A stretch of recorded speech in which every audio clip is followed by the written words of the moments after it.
Hola a todos, bienvenidos a este video. Nosotras somos el grupo número 3 de la mesa A y trabajamos con el texto La nueva era del kitsch de Gilles Lipovetsky y Jens Roy.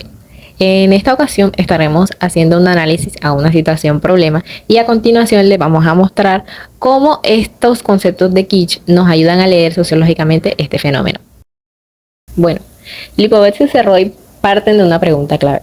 ¿Qué pasó con el kitsch? Bueno, de la revolución industrial, el kitsch fue entendido como un sinónimo del mal gusto, de la imitación barata del arte y de producción en masa sin valor estético. Era aquello que la alta cultura despreciaba por considerarlo una copia superficial de lo artístico. Sin embargo, los autores muestran que este fenómeno sufrió una transformación profunda y dio lugar a lo que ellos denominan neo-kitsch. El kitsch ya no es rechazado ni permanece en los márgenes de la cultura. Por el contrario, es apropiado, es legitimado y difundido por el mismo mercado. Deja de ser una categoría de mal gusto para convertirse en una característica estructural de la cultura contemporánea. Y aquí damos paso a la tesis central del capítulo 2, y es que el neo-kitsch es una expresión propia de la sociedad de consumo. Esta surge en un capitalismo que necesita innovar constantemente, renovar sus mercancías y estimular el deseo de los consumidores. Como señalan los autores, el supermercado reemplaza al gran almacén como símbolo de esta nueva lógica. En este contexto, el valor de los objetos ya no depende únicamente de su utilidad, sino que también de su capacidad para seducir, emocionar y generar impacto visual. La estética deja de ser un complemento de los productos y se convierte en un elemento central del consumo. A partir del capítulo 6, los autores muestran que esta lógica ya no se limita únicamente a los objetos, sino que se expande a todos los ámbitos de la vida social. Es lo que ellos denominan una dilatación hipertrófica. La estética invade la arquitectura, el diseño, los centros comerciales, el turismo, la publicidad y el entretenimiento, e incluso las mismas ciudades. Los espacios dejan de organizarse únicamente por criterios funcionales y comienzan a diseñarse para producir experiencias visuales y emocionales. La ciudad, el patrimonio, la memoria también adquieren una dimensión estética, porque ahora deben resultar atractivos, fotografiables y consumibles. Y finalmente, en el capítulo 9, que fue el último que tratamos, Lipovetsky y Roy sostienen que esta transformación culmina en lo que llaman el capitalismo artístico. Esta nueva etapa en la producción económica ya no consiste solamente en fabricar bienes, sino también incorporar la creatividad, el diseño, las emociones y las experiencias como fuentes de valor. La estética se convierte en un recurso estratégico para las empresas, las marcas e incluso instituciones públicas que compiten por diferenciarse mediante imágenes, relatos e identidades capaces de captar la atención de los consumidores. Con este marco conceptual podemos preguntarnos cómo operan estas dinámicas fuera de la teoría. Para responderlo, analizaremos la siguiente situación problema a la luz de los planteamientos de Lipovetsky y Roy. Lo que nos toca es el siguiente. Una influencer creadora de contenido construye una marca personal basada en una estética curada, relaciones auténticas con sus nuevos seguidores y una narrativa constante de reinvención de sí misma. Parte de su estrategia es vender colecciones o productos inspirados en la década de 1990 o en la Barranquilla antigua, presentando esas piezas como auténticas y nostálgicas, aunque sean reproducciones nuevas. Este influencer no actúa en el vacío, es parte de una tendencia más amplia. La alcaldía y el sector turístico de la ciudad vienen promoviendo una campaña de marca de ciudad bajo el eslogan de Barranquilla Auténtica, en alianza con inversionistas inmobiliarios que estén renovando un barrio histórico como café, tiendas, vintage, murales, evocados a la época dorada.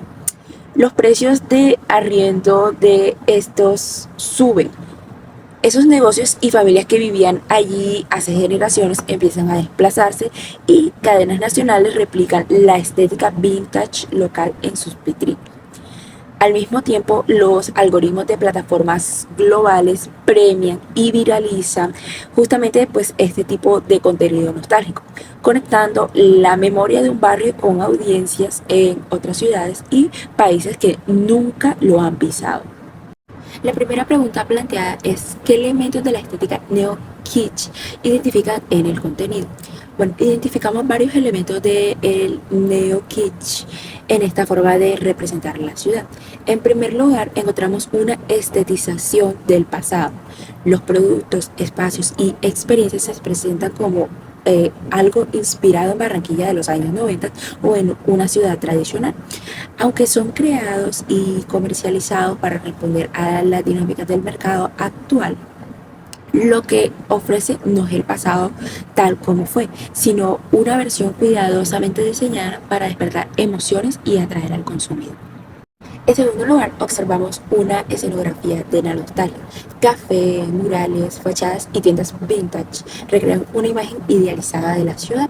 Sin embargo, no busca reconstruir el pasado desde una perspectiva histórica, sino reproducir una experiencia visual y emocional que resulte atractiva para los turistas y consumidores. La nostalgia deja de ser únicamente memoria colectiva para convertirse en un recurso de consumo. En tercer lugar, identificamos la estandarización de la estética. Aunque la propuesta se presenta como única y auténtica, sigue la misma fórmula vintage. Comienza a reproducirse en cadenas comerciales, vitrinas y distintos establecimientos. Lo que originalmente podía pertenecer a la identidad de un lugar termina convirtiéndose en un modelo fácilmente replicable.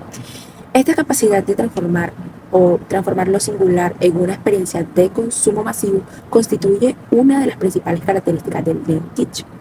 En conjunto, estos elementos muestran que la representación de la ciudad deja de responder únicamente a criterios históricos o culturales y pasa a organizarse según una lógica de consumo.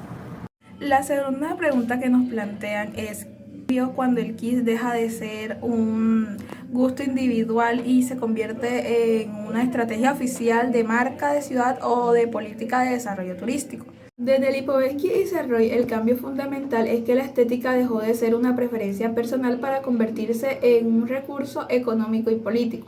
Cuando las instituciones públicas, actores privados y empresas adoptan una determinada imagen de la ciudad, el neo-kitsch deja de expresar únicamente un gusto y pasa para funcionar como una estrategia de posicionamiento territorial. El objetivo de aquí no es representar una ciudad, sino hacerla más atractiva para el turismo, la inversión y el consumo. Esto responde a la lógica capitalista artística desarrollada por los autores. La ciudad deja de concebirse como un único espacio para habitar y comienza a construirse como una experiencia estética capaz de generar un valor económico. El diseño, la identidad, el patrimonio y la memoria se convierten en recursos estratégicos para fortalecer la marca de la ciudad. Esta transformación puede observarse en un caso real, como lo es en enero del 2026. El Heraldo informó sobre un proyecto llamado Museo Cielo Abierto en el Barrio Bajo, una iniciativa impulsada por la comunidad con el apoyo de la alcaldía y el sector empresarial para recuperar el espacio público mediante murales y fortalecer así la identidad cultural del sector. Al mismo tiempo, el proyecto buscaba consolidar al barrio como un atractivo turístico y dinamizar la economía local. En este caso se evidencia cómo la estética deja de ser una expresión espontánea de los habitantes y pasa a formar parte de la estrategia institucional de valorización del territorio. La historia, el patrimonio y de la entidad barranquillera no solo se preservan, sino que también se presentan como experiencias visuales y culturales capaces de traer habitantes, inversión y consumo, en el sentido en que el proyecto confirma la tesis de los autores. La tercera y última pregunta que nos plantean es: ¿quién decide qué versión del pasado se convierte en una estética vendible? Desde el enfoque de Lipovetsky y Serroy, esa selección no es casual. En el capitalismo artístico, las imágenes del pasado que logran mayor circulación son aquellas que poseen un mayor potencial estético, emocional y comercial. No se recupera el pasado en toda su complejidad, sino aquellos elementos que pueden transformarse en experiencias atractivas, capaces de despertar nostalgia, captar la atención y generar consumo. En este proceso intervienen distintos actores. Los creadores de contenido seleccionan las imágenes que resultan más llamativas, las marcas y los sectores turísticos las incorporan para fortalecer determinada imagen de ciudad. Las instituciones públicas las utilizan como esas estrategias de posicionamiento territorial y las plataformas digitales amplifican aquellos contenidos que generan mayor interacción y visibilidad. En conjunto, estos actores terminan definiendo qué memorias circulan, cuáles se vuelven visibles y cuáles permanecen en un segundo plano. Como resultado, la ciudad que se proyecta no corresponde necesariamente a toda su historia, sino a una versión cuidadosamente estetizada e idealizada del pasado. Se privilegian los colores, las arquitecturas, los murales y aquellos elementos que producen una experiencia visual atractiva, mientras que otros aspectos de la memoria urbana menos compatibles con la lógica del consumo reciben una menor visibilidad. Así, la memoria deja de funcionar únicamente como patrimonio cultural y se convierte también en un recurso estético y económico, confirmando la tesis de Lipovetsky y Serroy de que en el capitalismo artístico la experiencia, la imagen y la emoción se transforman en nuevas fuentes de valor. Para darle un poco más de dinamismo a nuestro análisis, decidimos invitar a nuestra compañera Geraldine. Ella nos dará su punto de vista desde el autor Bauman y su libro Amor Líquido. Con esto dejamos la opinión que nos dio nuestra compañera para así comenzar nuestro debate.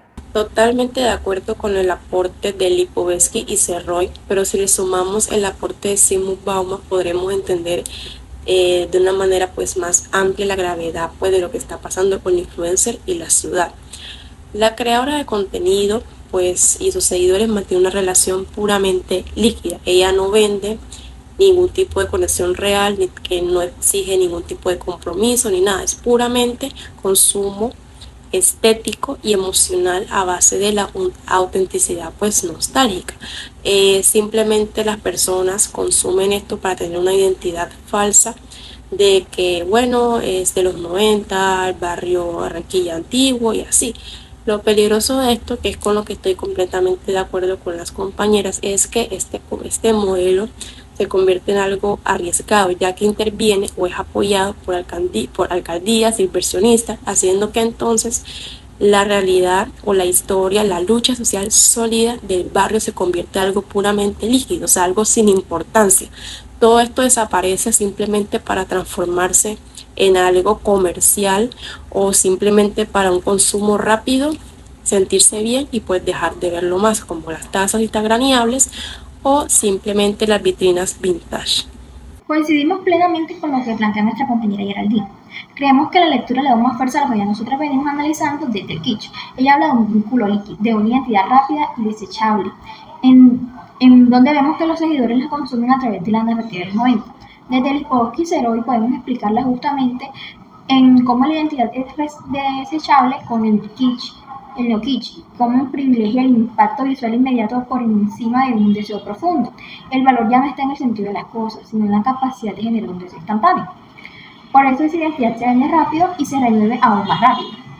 Cuando la liquidez se convierte en un modelo de negocio urbano, como bien lo menciona nuestra compañera, la historia sólida del barrio se transforma en tazas instagrameables, en vitrinas vintage, y nosotras lo leímos en el proceso de la dilatación hipertrófica del kitsch. La expansión de la estética va más allá de un objeto individual, hasta convertirse en un espacio urbano completo en escenografía, un lugar diseñado por una foto, no para la vida cotidiana de quienes lo habitan. Ahí es donde vemos que las lecturas se encuentran y ahí se dice quién tiene la versión del futuro o el pasado. Ya no son las familias que viven ahí, ni las generaciones que viven, sino las alcaldías, los inversionistas, el algoritmo de quienes deciden a qué va la inversión rentable y a cuál es moldeable.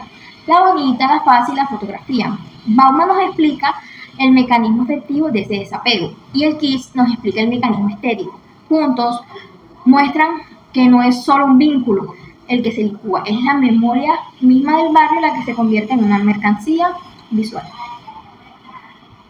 La discusión con una pregunta abierta al público. Si el no-kitsch democratiza el acceso a la estética y al consumo, pero al mismo tiempo desplaza a quienes originalmente habitan estos espacios, ¿podemos hablar realmente de un pasado auténtico? vendido al mercado o estamos ante una simulación que borra la historia real en nombre de la rentabilidad? Dejemos esta pregunta para ustedes. Gracias por vernos. Hasta la próxima.